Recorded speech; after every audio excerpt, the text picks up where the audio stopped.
الرحمن الرحيم الحمد لله رب العالمين والصلاة والسلام على سيدنا ومولانا محمد وآله وأصحابه وذريته أجمعين. اللهم ربنا أرنا الحق حقا وارزقنا اتباعه وأرنا الباطل باطلا وارزقنا اجتنابه.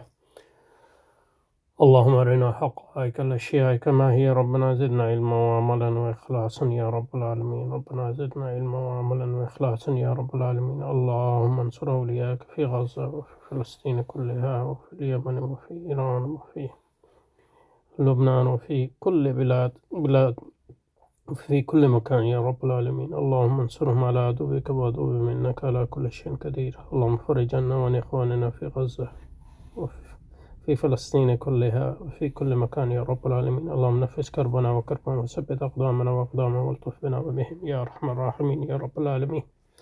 صلى الله تعالى على رسول خير خلق محمد وآله وصحبه وأزواجه وإترته وإخوانه وأنصاره إلى يوم الدين ولعنة الله على أعدائهم إلى يوم الدين برحمتك يا أرحم الراحمين. Okay, so this is the third session on the second chapter of our reading of Reconstruction of Religious Thought in Islam. And we're still in the second paragraph, the cosmological argument. So the cosmological argument, starting from here. The cosmological argument views the world as a finite effect.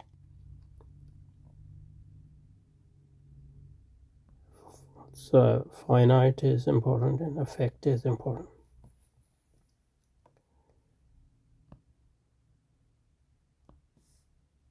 And passing through a series of dependence sequences.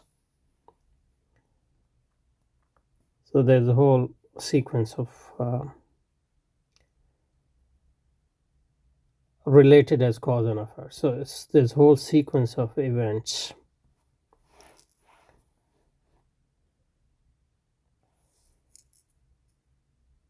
And this sequence stops at an uncaused first cause. Uncaused first cause. Because of the so that's the reason why unthinkability of an infinite regress. So we had looked at some aspects of this sentence, but let's go through it again and see. We need to say something else or something more. So the first thing is, probably we talked about it last time as well. The cosmological argument sort of presupposes that the world,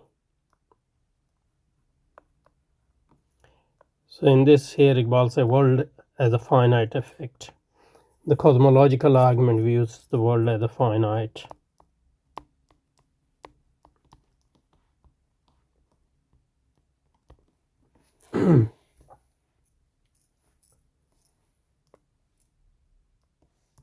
But in order to believe that it is finite or it is an effect,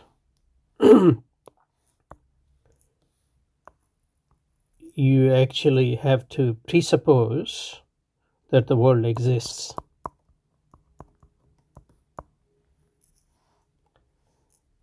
And the existence of the world is taken as self-evident.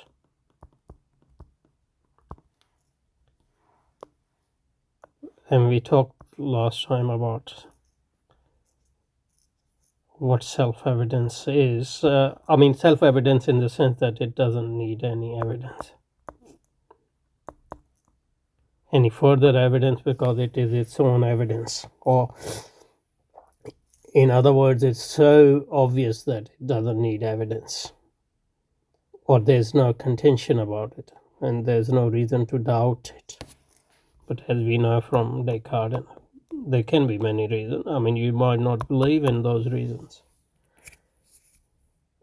And with Descartes, you don't have to actually really believe that world doesn't exist. You have to only try to imagine if you can doubt the world, and at least Descartes think that you can actually doubt the world, doubt the question. So in that sense, it won't be self-evident. So that's the first thing. So most philosophers, or scholastics and mutakallimin as well, do believe that it is self-evident. That's why, as I mentioned last time in Shir al-Aqaid, Shir al-Aqaid of Taftazani, for example, he mentions, I think, that if somebody denies that the world exists, then what you need to do is to, give him a punch or so he can wake up. He doesn't need an argument.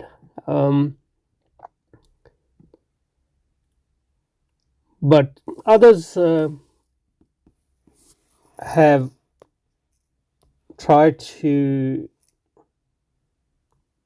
give an evidence of this self-evident truth that the world exists by saying that, for example, let me see if I can. So, for example, this I was just able to pull up a quote from or a reading from Samuel Clarke, who was this is a reading from one of the introduction of philosophy book I used to use.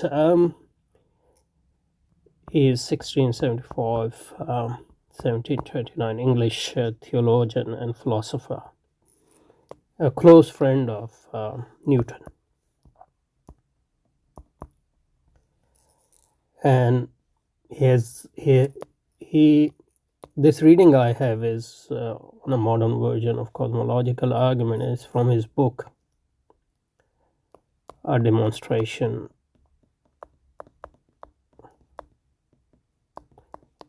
of the Being and Attributes of God.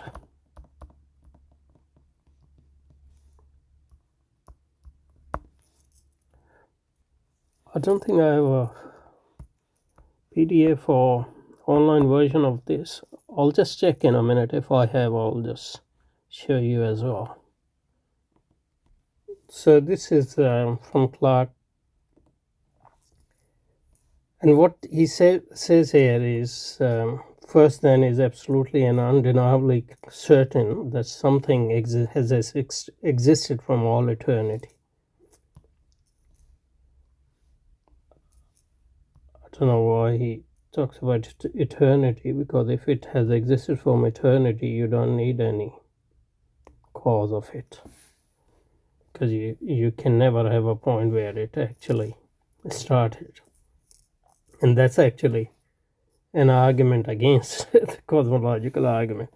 But anyway, this is so evident, that's the point, so evident and undeniable a proposition that no atheist in any age has ever presumed to assert on the contrary.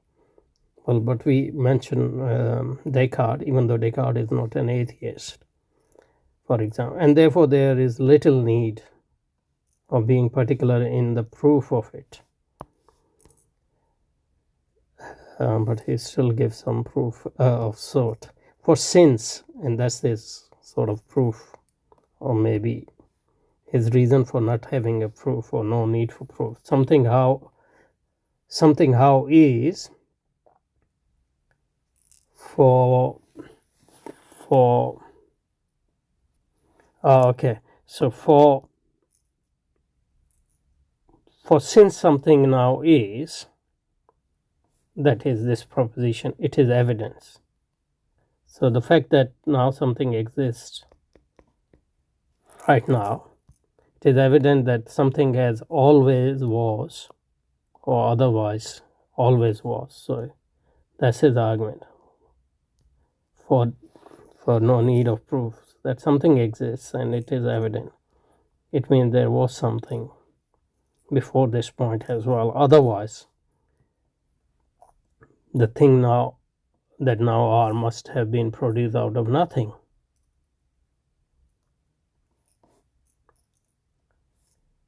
Absolutely and without cause, which is a plain contradiction in terms.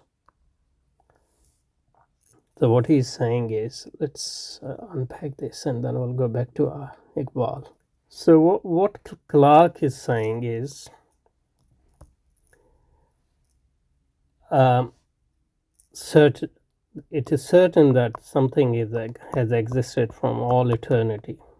And I just pointed out that I'm not sure why he brought in eternity, because that seems to actually go against his argument. This is so evident and undeniable a proposition that no atheist in any age has ever presumed to assert the contrary, which is not true. Even some theists have. And therefore there is little a need of being particular in the proof of it. But he still gives some sort of proof for, because that's the reason, yeah. Since something is now, so since we can say that there's something exists, for example, I exist, and the pen I'm writing with exists, and this, okay. So for since something now is, it is evident that something always was. From now, from present, we self-evidently prove that there was a past.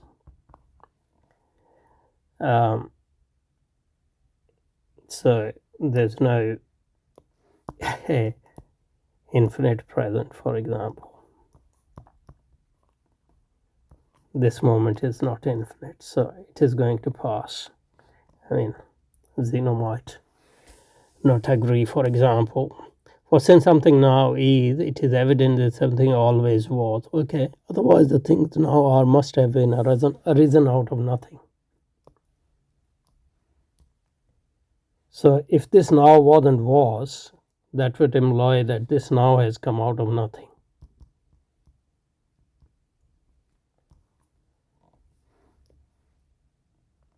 So for example, it's called occasionalism. And sometimes people attribute it to Asharis as well. And occasionalism is things are popping up every moment. So he's trying to deny something like that. Why? It is evident something, otherwise the things that now are must have arisen out of nothing. Absolutely and without cause.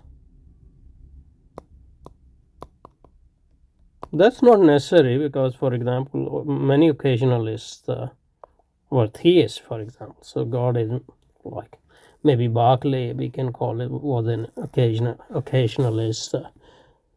Some of Descartes' critics were occasionalists, for example. I mean, for the sake of argument, anyway. And as I said, people have attributed occasionalism to Asharis, but occasionalism doesn't mean that things are coming out of nothing without a cause. So, which is a flat contradiction in terms. So just assume that things are coming out of nothing.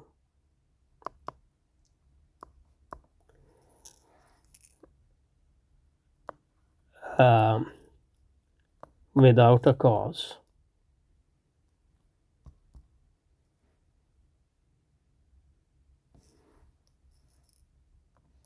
What is a contradiction? I don't understand. What is a contradiction?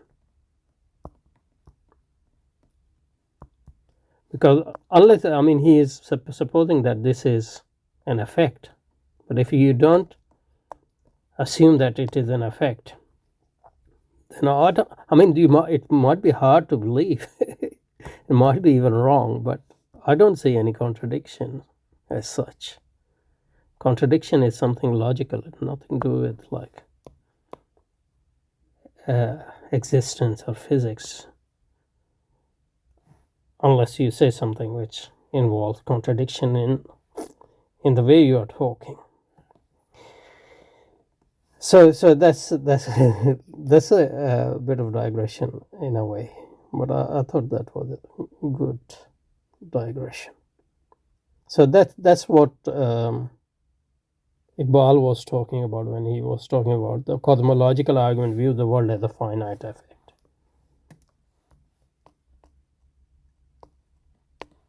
And the more important thing is effect here, because finite probably you have to say finite, because if it is infinite, maybe it doesn't need any cause. So going back to Iqbal, the cosmological argument views the world as a finite effect. The cosmological argument views the world as a finite effect. So all cosmological argument have to believe that the world exists, because their argument is from effect to cause. So if an effect doesn't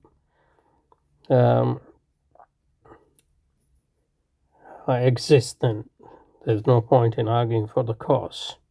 So finite effect, or just say effect, exists. You have to believe that. But I presuppose that. But you also have to actually, in a sense, one argument against cosmological argument is that you are supposing or presupposing what you are trying to prove.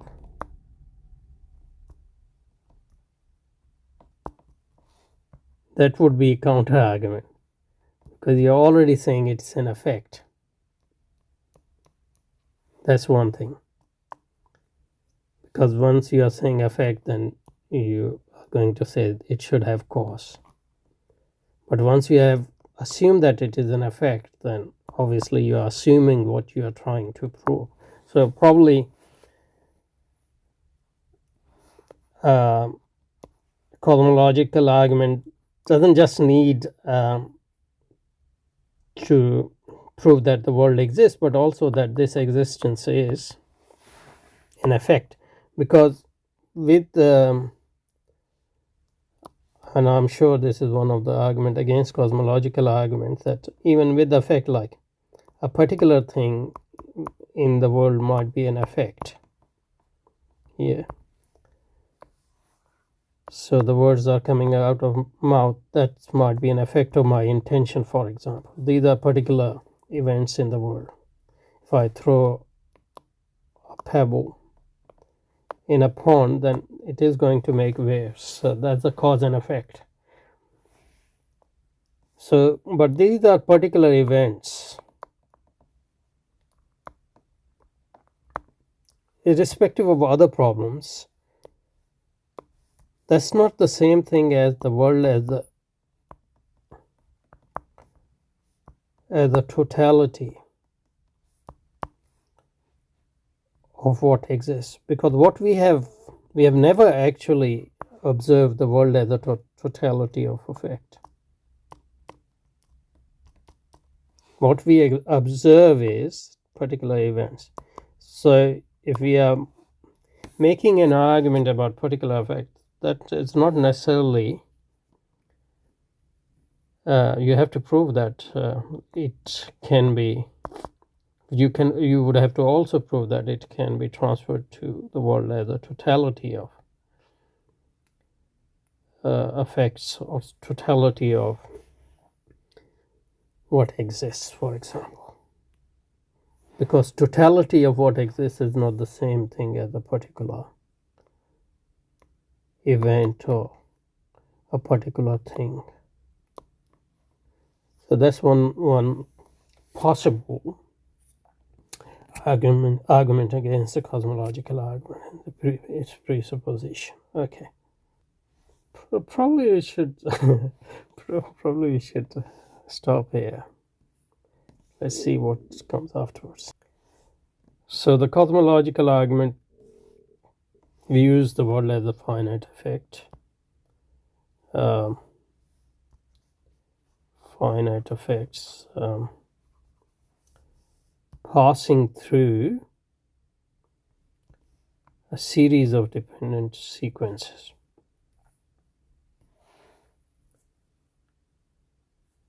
Passing through a series of dependent sequences related as cause and effect. And then stops at an uncaused first cause. But that, as I thought, I said, would be an argument from particular event to another particular event. And the question of the existence of the world as a totality of those events would still be there. So that's the point I made there. But I think we'll stop here and then we'll continue from here, inshallah. Assalamu alaikum. Subhanallah wa bihamdika. نشهد أن لا إله إلا أنت نستغفرك ونتوب إليك سبحان الله وبحمده سبحان الله العظيم صلى الله تعالى على رسول خير خلقه ونور عرشه محمد وآله وصحبه وأزواجه وذريته أجمعين.